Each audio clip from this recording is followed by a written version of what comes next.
I like organizing, my stuff. Everybody has their little nest whenever they have the things that they have.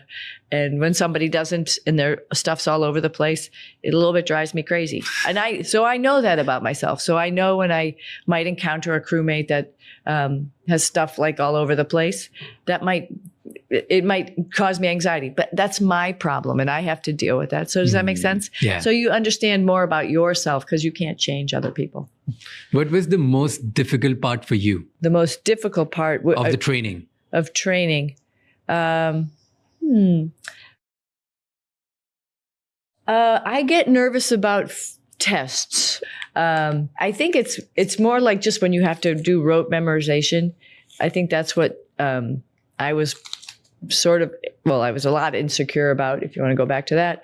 Well, during my college academics, I struggled. I did really well in high school. So I had a base because I went to a really good high school, our public high schools. But academics in college were hard for me. Just taking tests were hard. Understanding, I don't know, whatever. Written tests are hard. So that's carried through my whole life. So whenever I have a written test, I can feel that I get a little bit nervous about it. Actually doing something, I don't get nervous about. Like if I have to just go do something, it doesn't bother me. Like I've trained, I've done it, like spacewalk stuff, robotic stuff doesn't make me nervous.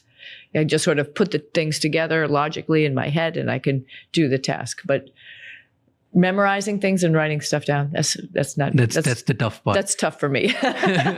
But what happens, like, is it not tough when 5 thrusts are failing? You're like in middle of situation where it's like chaotic, you don't know what's going to happen.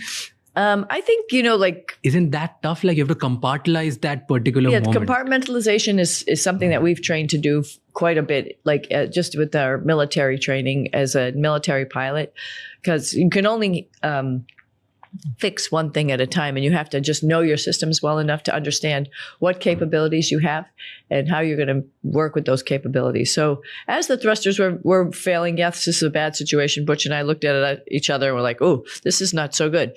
But we knew what we needed to do. What we really needed to do was dock to the space station because we didn't know how our spacecraft would react if we were doing other maneuvers at that point in time. So that was the biggest thing. And I think, just like the movie The Martian, if you look at how he solved problems, it's like one little bite at a time. When you have a big problem, you can't deal with it, right? It's too much. It's overwhelming. I think just in life,